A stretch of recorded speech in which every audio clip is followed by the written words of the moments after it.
नमस्कार, मी सीमा.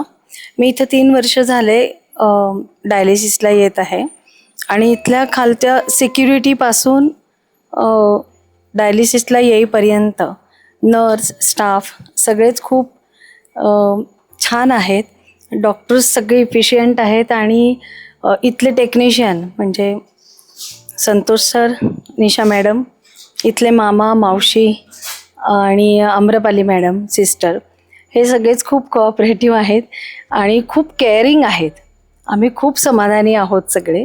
दुसरी गोष्ट, आमचे वार ठरलेले असतात, म्हणजे कोणाचे आठवड्यातून 2दा, कोणाचा आठवड्यातून 3दा. तर आमच्या डायलिसिस पेशंटचा एक ग्रुप तयार झालेला आहे आणि आम्ही सगळ्यांचे वाढदिवस वगैरे सगळं इथं सेलिब्रेट करतो आणि ते पण आम्हाला खूप छान वाटतं. ही आमची एक्सटेंडेड फॅमिली आहे सगळी. थँक्यू.